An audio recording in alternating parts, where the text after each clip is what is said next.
इस आदमी ने मुझसे धोखे से शादी करी है। शादी होने के बाद मुझे पता चला कि एक मामूली सा सफाई कर्मचारी है। इसके और इसके घर वालों के दिमाग में सिर्फ और सिर्फ गंदगी भरी हुई है और यही वजह है कि ये मेरे ऊपर बेफजूल के बेकार के इल्जाम लगा रहा है। और जज साहब, मैंने फैसला कर लिया है कि अब इसके आगे मैं इस आदमी के साथ नहीं रहना चाहती हूँ। तुम्हें अपनी सफाई में कुछ कहना है? एक सफाई कर्मचारी जिसने समाज की गंदगी साफ करी, आज उससे कहा जा रहा है कि अपनी सफाई में कुछ कहना है।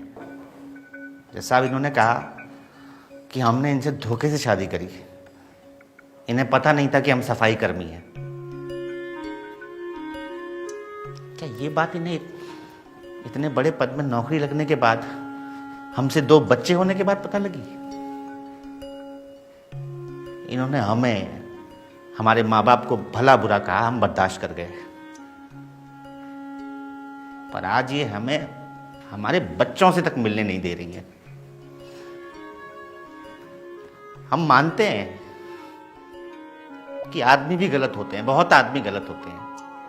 क्या हमेशा गलत होते हैं?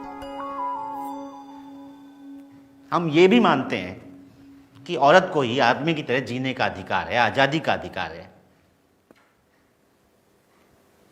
और शादी के इतने साल बाद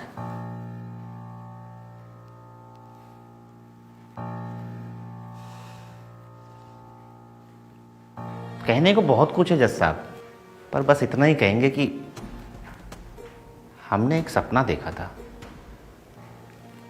समाज से एक और गंदगी साफ करने का। और वो सपना ये था कि अक्सर लड़की की शादी के बाद ससुराल में उसको बेटी नहीं बहू समझा जाता है। बहू जिसका काम होता है चूल्हा चौका करना, सास ससुर की देखभाल करना, पति की देखभाल करना, बच्चों की देखभाल करना। हमने उससे कहीं आगे आकर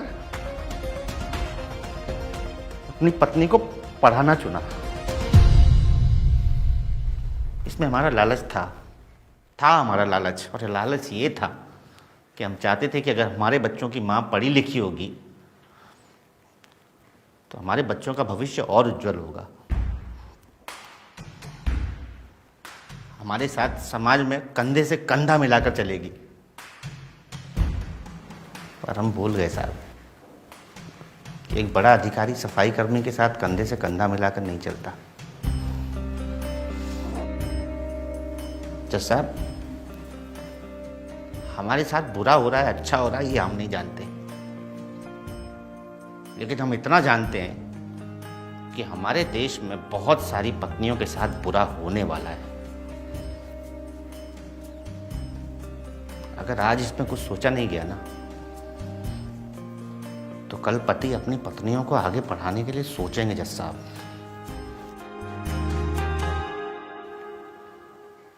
हम सफाई कर्मचारी हैं, हमें इस बात पर गर्व है। ये भूल गई कि इनकी आगे की पढ़ाई का पैसा वही सफाई कर्मचारी के पैसों से आया था। वो फीस उसी तनख्वाह में से भरी गई थी।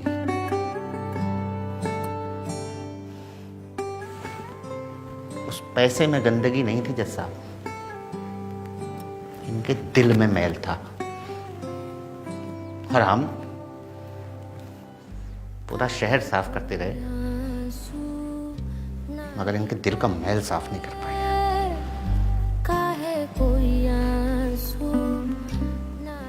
शहर की सफाई हम देख लेंगे जज साहब, दिलों के इस मैल की सफाई आपको करनी होगी, वरना बहुत सारी औरतें अपने अधिकार से वंचित हो जाएंगी जज साहब। काहे कोई आंसू